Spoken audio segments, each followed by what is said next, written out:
같이 사도신경으로 신앙 고백합니다. 전능하사 천지를 만드신 하나님 아버지를 내가 믿사오며 그 외아들 우리 주 예수 그리스도를 믿사오니 이는 성령으로 잉태하사 동정녀 마리아에게 나시고 본디오 빌라도에게 고난을 받으사 십자가에 못 박혀 죽으시고 장사한 지 사흘 만에 죽은 자 가운데서 다시 살아나시며 하늘에 오르사 전능하신 하나님 우편에 앉아 계시다가 저리로서 산 자와 죽은 자를 심판하러 오시리라. 성령을 믿사오며 거룩한 공회와 성도가 서로 교통하는 것과 죄를 사하여 주시는 것과 몸이 다시 사는 것과 영원히 사는 것을 믿사옵나이다. 아멘. 우리 다 같이 찬송 부를 때 찬송 285장 주의 말씀 받은 그날 찬송합니다.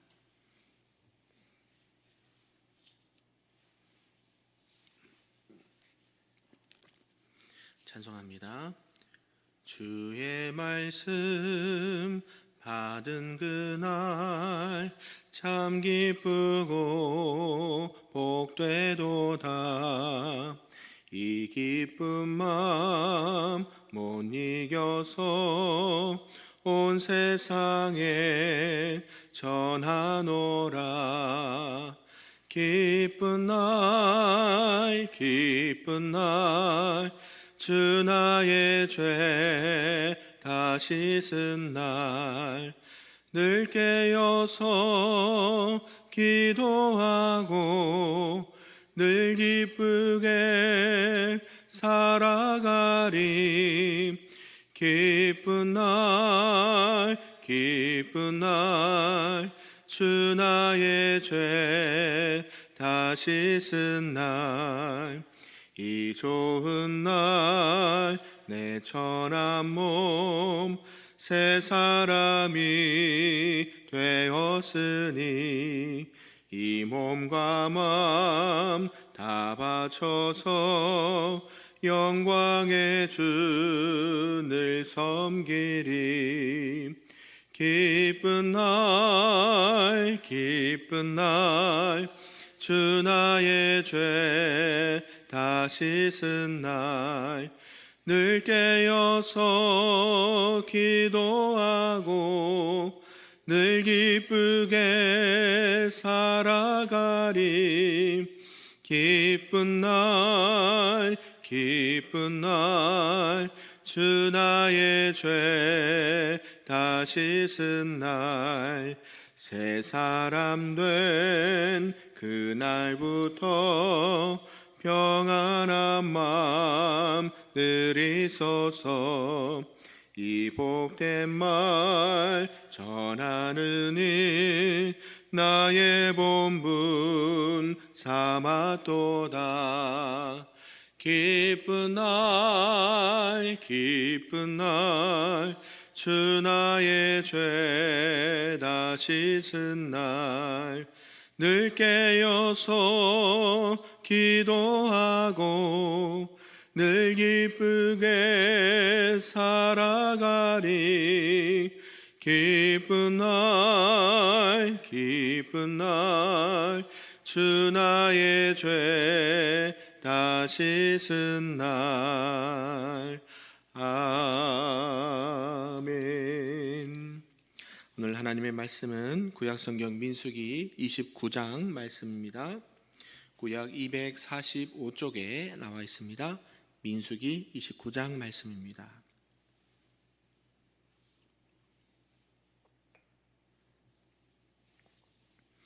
우리 한 절씩 교독하고 마지막 끝절 함께 읽겠습니다. 일곱째 달에 이르러는 그달 초하루에 성회로 모이고 아무 노동도 하지 말라. 이는 너희가 나팔을 불 날이니라. 너희는 수송아지 한 마리와 순양 한 마리와 1년 되고 흠없는 순양 7마리를 여호와께 향기로운 번제로 드릴 것이며 그 소재로는 고운 가루에 기름을 섞어서 쓰되 수송아지에는 10분의 3이요 순양에는 10분의 2요 어린 양 7마리에는 어린 양 한 마리마다 10분의 1을 드릴 것이며 또 너희를 속죄하기 위하여 순염소 한 마리로 속죄제를 드리되 그 달의 번제와 그 소제와 상번제와 그 소제와 그 전제 외에 그 규례를 따라 향기로운 냄새로 화제를 여호와께 드릴 것이니라. 일곱째 달 열흘날에는 너희가 성회로 모일 것이요 너희의 심령을 괴롭게 하며 아무 일도 하지 말 것이니라. 너희는 숫송아지 한 마리와 순양 한 마리와 일년된 순양 7마리를 다 흠없는 것으로 여호와께 향기로운 번제를 드릴 것이며, 그 소재로는 고운 가루에 기름을 섞어서 쓰되 숫송아지 한 마리에는 10분의 3이요 순양 한 마리에는 10분의 2요 어린 양 7마리에는 어린 양 한 마리마다 10분의 1을 드릴 것이며, 속죄제와 상번제와 그 소제와 그 전제 외에 순념소 한 마리를 속죄제로 드릴 것이니라. 일곱째 달 15째 날에는 너희가 성회로 모일 곳이요 아무 일도 하지 말 것이며 이래 동안 여호와 앞에 절기를 지킬 것이라. 너희 번제로 여호와께 향기로운 화제를 드리되 수송아지 13마리와 순양 2마리와 1년된 순양 14마리를 다 흠없는 것으로 드릴 것이며, 그 소재로는 고운 가루에 기름을 섞어서 수송아지 13마리에는 각기 10분의 3이요 순양 2마리에는 각기 10분의 2요 어린 양 14마리에는 각기 10분의 1을 드릴 것이며, 상번제와 그 소제와 그 전제 외에 순념소 한 마리를 속죄제로 드릴 것이니라. 둘째 날에는 수송아지 12마리와 순양 2마리와 1년 되고 흠없는 순양 14마리를 드릴 것이며, 그 소제와 전제는 수송아지와 순양과 어린 양의 수요를 따라서 규례대로 할 것이며, 상번제와 그 소제와 그 전제 외에 순념소 한 마리를 속죄제로 드릴 것이니라. 셋째 날에는 송아지 11마리와 순양 2마리와 1년 되고 흠없는 순양 14마리를 드릴 것이며, 그 소제와 전제는 수송아지와 순양과 어린 양의 수요를 따라서 규례대로 할 것이며, 상번제와 그 소제와 그 전제 외에 순념소 한 마리를 속죄제로 드릴 것이니라. 넷째 날에는 수송아지 10마리와 순양 2마리와 1년 되고 흠없는 순양 14마리를 드릴 것이며, 그 소제와 전제는 수송아지와 순양과 어린 양의 수요를 따라 규례대로 할 것이며, 상번제와 그 소제와 그 전제 외에 순념소 한 마리를 속죄제로 드릴 것이니라. 다섯째 날에는 수송아지 9마리와 순양 2마리와 1년 되고 흠없는 순양 14마리를 드릴 것이며, 그 소제와 전제는 수송아지와 순양과 어린 양의 수요를 따라서 규례대로 할 것이며, 상번제와 그 소제와 그 전제 외에 순념소 한 마리를 속죄제로 드릴 것이니라. 여섯째 날에는 수송아지 8마리와 순양 2마리와 1년 되고 흠없는 순양 14마리를 드릴 것이며, 소제와 전제는 수송아지와 순양과 어린 양의 수요를 따라서 규례대로 할 것이며, 상번제와 그 소제와 그 전제 외에 순념소 한 마리를 속죄제로 드릴 것이니라. 일곱째 날에는 수송아지 7마리와 순양 2마리와 1년 되고 흠없는 순양 14마리를 드릴 것이며, 그 소제와 전제는 수송아지와 순양과 어린 양의 수요를 따라 규례대로 할 것이며, 상번제와 그 소제와 그 전제 외에 순념소 한 마리를 속죄제로 드릴 것이니라. 여덟째 날에는 장엄한 대회로 모일 것이요 아무 일도 하지 말 것이며, 번제로 여호와께 향기로운 화제를 드리되 수송아지 한 마리와 순양 한 마리와 1년 되고 흠없는 순양 7마리를 드릴 것이며, 그 소제와 전제는 수송아지와 순양과 어린 양의 수요를 따라 규례대로 할 것이며, 상번제와 그 소제와 그 전제 외에 순념소 한 마리를 속죄제로 드릴 것이니라. 너희가 이 절기를 당하거든 여호와께 이같이 드릴지니 이는 너희의 서원제나 낙헌제로 드리는 번제, 소제, 전제, 화목제 외에 드릴 것이니라. 같이 있습니다. 모세가 여호와께서 모세에게 명령하신 모든 일을 이스라엘 자손에게 말하니라. 아멘. 할렐루야. 오늘 새벽에도 하나님의 크신 은혜와 축복이 우리 모두에게 가득하기를 주님의 이름으로 소망하고 축복합니다. 아멘. 네, 오늘은 이제 민수기 29장의 말씀입니다. 이스라엘이 지켜야 될 7월 절기들에 대해서 말씀을 하고 있습니다. 우리가 함께 읽은 29장의 말씀은 앞에서 우리가 어저께 봤던 민수기 28장에 이어서 이스라엘 백성들이 이제 가나안 땅에 들어가게 되는데, 그 가나안 땅에 들어가서 지켜야 될 절기들에 관한 규례를 말씀하고 있습니다. 1절에서 6절에 보면 이런 29장에 언급된 절기들은 7월에 지켜지는 것으로 또 신년을 시작하는 기념하는 나팔절을 말씀하고 있습니다. 그리고 7절에서 11절까지는 이스라엘 공동체가 하나님 앞에 속죄 의식을 갖고 새로운 마음으로 한 해를 시작하는 속죄일이 있다라고 말씀하고 있고요. 마지막 12절에서 40절까지는 이제 이스라엘 절기 중에서 가장 규모가 큰 절기로 한 해의 수확을 결산하고 하나님께 감사를 드리는 초막절에 대해서 말씀하고 오늘 말씀을 마무리하고 있습니다. 우리는 신년이 언제입니까? 1월 1일이죠. 네, 마찬가지로 여기 이스라엘의 이런 달력에 말하면 7월 달은 큰 새해를 한 해를 시작하는 그 시작이고 또 큰 절기가 이렇게 여러 번 있다는 것을 말씀하고 있고 이때 당시는 여기는 이스라엘은 이렇게 첫 달이고 농한기 이스라엘 백성 우리도 언제입니까? 보통 가을에 추수를 하지 않습니까? 여기는 이때가 농한기이기 때문에 이런 절기들을 지켜라 라고 말씀을 하고 있다는 것이죠. 민수기 29장은 앞에서 28장에 이어서 계속해서 이제 희생제사와 절기에 관한 규례를 말씀하고 있습니다. 오늘은 특별히 나팔절과 대속죄일 또 초막절에 관한 규례를 말씀하고 있다는 것이죠.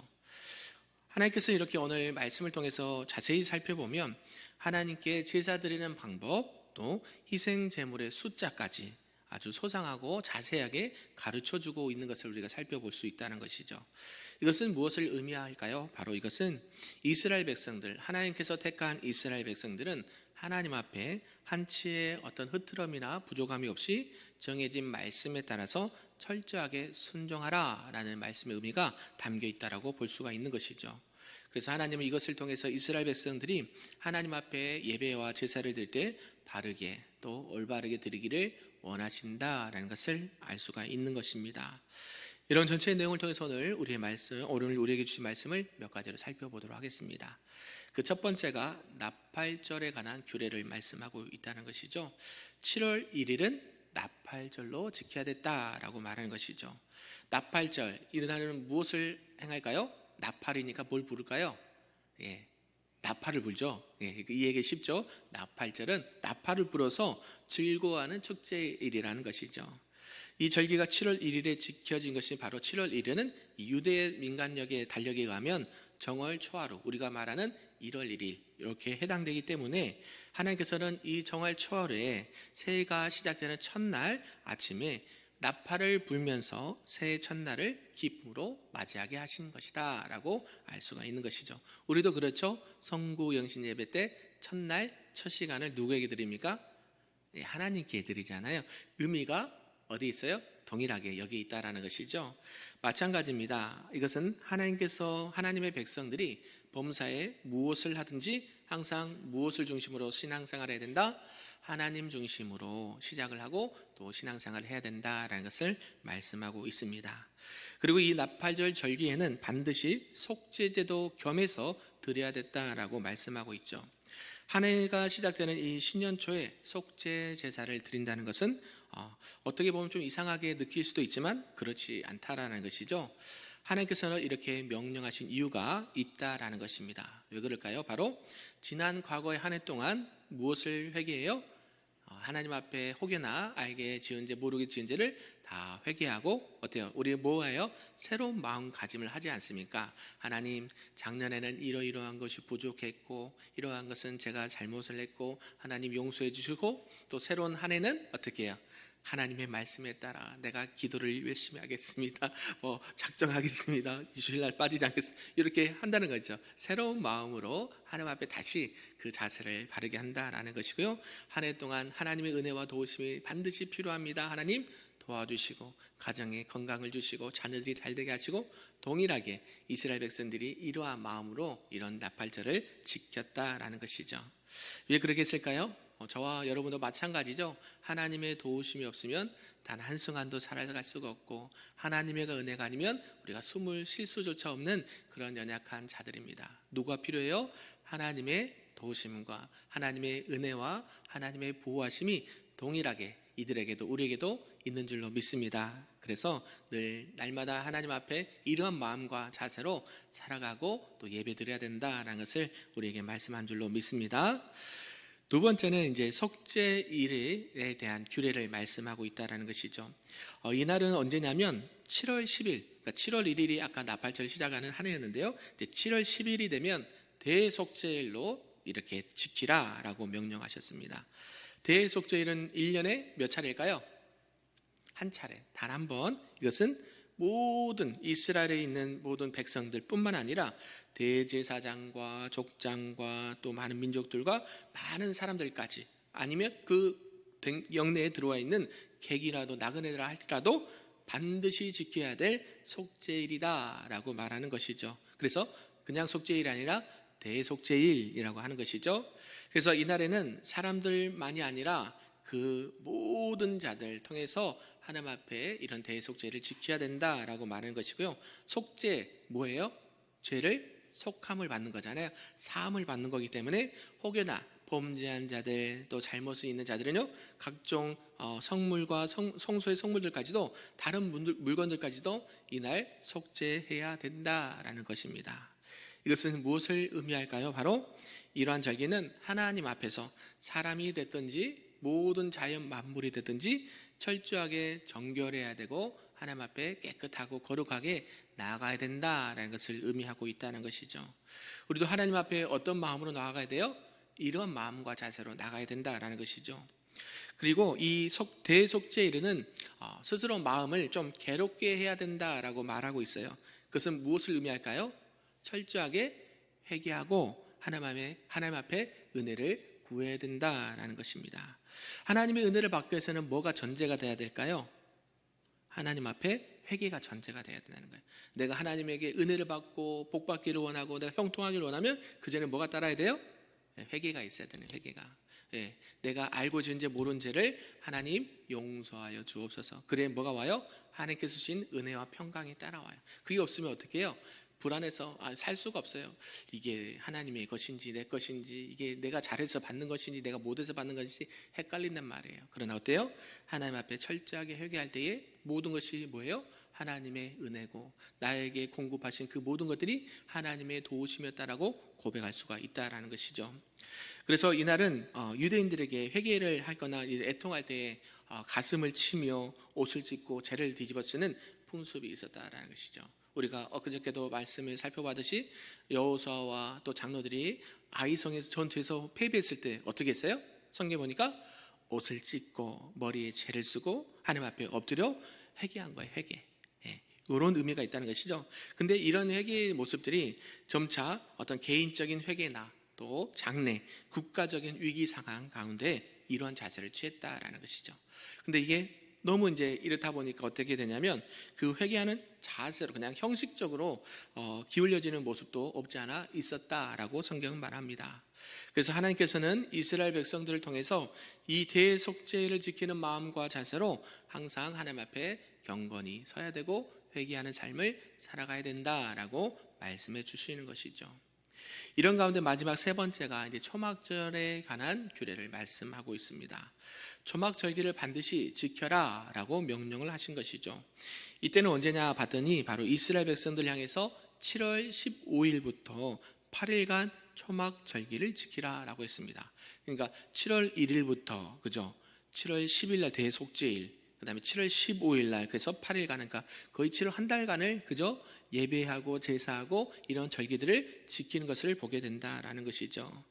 이런 초막절기에 이스라엘 백성들 출애굽 후 40년 동안 광야 생활을 하는 동안에 하나님께서 지켜주시고 보호해 주신 사실을 기억하고 그때 상황을 재현하면서 축제 절기를 지켰다라는 것이죠. 우리도 신년에 성구영 신예배 드리고 보통 무엇을 했습니까? 올해 신년 특별 새벽 기도회를 했죠. 그런 의미도 저는 있습니다. 여러분이 마찬가지로 알든지 모르든지 다 이러한 이유가 있다는 것이에요. 하나님 앞에 철저하게 회개하고 하나님 앞에 한 해 동안 모든 은혜와 하나님의 도우심을 구하고 한 해를 시작하는 것이 이게 거의 성경적이다라고 볼 수가 있는 것이죠. 그래서 오늘도 우리가 이렇게 하나님께서 늘 베풀으신 은혜를 가슴 깊이 새기고 감사를 해야 된다라는 것입니다. 광야 같은 세상에서 누구의 도움이 없으면 못 살아요? 하나님의 도움이 없으면 못 살아요. 마찬가지죠. 이스라엘 백성들도 그랬다라는 것입니다. 그리고 너희들이 이제 가나안 땅에 들어가서도 이것을 반드시 지켜 행하라라고 명령을 하신 것입니다. 그래요. 하나님에서 하나님의 도우심이 없으면 그 광야 같은 세상에서 우리가 살아갈 수 없다는 것을 다시 한번 보게 되는 것이죠. 그러면서 이런 이제 초막절 절기를 지키는 동안에 무려 215마리나 되는 희생 제물을 하나님 앞에 드렸다는 것이죠. 그러니까 어때요? 많은 그 시간과 물질과 모든 것들을 하나님 앞에 드리는 그런 시간이 되는 것이죠. 이렇게 많은 진승들을 하나님 앞에 드린 것만 보아도 어때요? 하나님께 향한 감사가 얼마나 크고 풍성한지를 우리가 새삼 실감할 수가 있다는 것이죠. 있어야 될 거 아닙니까? 그죠? 없는데 못 드리잖아요. 근데 하나님께서는 이렇게 드려라 라고 뭐예요? 말씀하신다는, 그거는 뭐예요? 하나님께서 그만큼 공급해 주시겠다는 의미잖아요. 더 주시죠, 우리 하나님은. 그래서 그런 것들을 철저하게 하나님 앞에 감사의 제물도 드려라 라고 말씀하는 것입니다. 왜 그럴까요? 이것은 우리가 하나님께 감사하되 입술로는 감사를 잘해요. 하나님 감사합니다. thank you Jesus 한단 말이에요. 근데 뭐예요? 근데 그것이 입술로만 끝나는 것이 아니라 실제적으로 너희들이 가지고 있는 것들을 하나님 앞에 드려야 된다라고 말씀합니다. 왜 그럴까요? 성경에 있는 그 말씀을 근거하면 물질이 있는 곳에 뭐가 있어요? 너희 마음이 있다고 말하는 거예요. 그냥 입술로만 하는 것은 누구나 못해요. 다 하죠. 그러나 실제로 하나님 앞에 감사해서 예물 드리고 물질을 드린 것을 통해서 하나님이 그것을 기쁘게 받으신다라는 것입니다. 그래서 이러한 정해진 규례와 이런 명령들을 지키고 준수해야 된다라고 말씀하신 것입니다. 그래서 우리는 이러한 하나님의 말씀 앞에 또 순종하고 그 말씀을 지켜 행함으로 말미암아 우리에게 주시는 그 하나님의 은혜와 하나님의 축복이 가득한 삶이 되시기를, 또 신앙과 삶이 되시기를, 가정이 되시기를 주님의 이름으로 축복합니다. 아멘. 말씀을 좀 정리하겠습니다. 오늘 여러 가지 절기와 규례에 대해서 말씀을 들었습니다. 이제 가나안 땅에 들어갈 날이 이제 얼마 남지 않았죠. 그래서 이스라엘 백성들에게 여러 가지 명령과 규례들을 다시 한번 말씀하시고 너희들이 거기서 들어가면 이러한 절기들을 지켜야 돼라고 말씀하신 겁니다. 자, 여러분 여기서 가장 중요한 것도 뭐냐면 이러한 절기와 형식이 중요합니다. 그러나 하나님 앞에 더 중요한 것은 무엇일까요? 여러분의 마음과 자세가 더 중요하다는 것이에요. 예배 드릴 때 어때요? 몸은 여기 와 있으나 생각은 어디 있어요? 저기 옆에 가 있는 분도 계신단 말이에요. 어때요? 그렇지 않기를 바랍니다. 하나님 앞에 예배하고 하나님 앞에 나갈 때는 그 몸뿐만 아니라 마음도 중심도 하나님 앞에 드릴 수 있는 저와 여러분에게 소망합니다. 그래서 우리가 늘 하나님 앞에 신앙생활할 때 하나님 혹여나 형식에 치우치지 않도록 하나님 우리를 붙들어 주시고, 또 하나님 나의 삶이, 나의 이 광야 같은 삶이 누구의 도움이 없으면, 하나님의 도움이 없으면 단 한 순간도 살아갈 수가 없고 모든 것이 하나님의 은혜입니다라고 고백하시고 오늘도 그 하나님의 은혜 가운데 기쁨으로 감사함으로 승리하며 살아가시기를 우리 주님의 이름으로 축복합니다. 아멘. 기도하겠습니다. 사랑과 은혜가 충만하신 아버지 하나님 감사합니다. 오늘 아버지 하나님 나팔절과 또 대속절과 여러 가지 절기들에 대해서 오늘 말씀을 들었습니다. 하나님 이게 과거로만 끝나는 것이 아니라 오늘날에도 동일하게 역사하는 줄로 믿습니다. 그 의미를 알고 하나님 앞에 신령과 진정으로 예배하고 우리가 늘 하나님 앞에 감사하며 살아갈 수 있는 저희들이 될 수 있도록 인도하여 주시옵소서. 그래야 하나님 앞에 늘 회개하게 하시고 또 그 하나님의 은혜 가운데 오늘도 하나님과 동행하는 우리 큰별교회 모든 성도들 될 수 있도록, 저들의 가정과 삶과 삶의 터전이 될 수 있도록, 우리 교회의 모든 사역이 될 수 있도록 은혜 위에 은혜를 더하여 주시옵소서. 감사드리며 예수님의 이름으로 기도하옵나이다. 아멘. 하늘에 계신 우리 아버지여, 이름이 거룩히 여김을 받으시오며 나라가 임하시오며 뜻이 하늘에서 이루어진 것 같이 땅에서도 이루어지리다. 오늘 우리에게 일용할 양식을 주시옵고 우리가 우리에게 죄 지은 자를 사하여 준 것 같이 우리 죄를 사하여 주시옵고 우리를 시험에 들게 하지 마시옵고 다만 악에서 구하시옵소서. 나라와 권세와 영광이 아버지께 영원히 있사옵나이다. 아멘.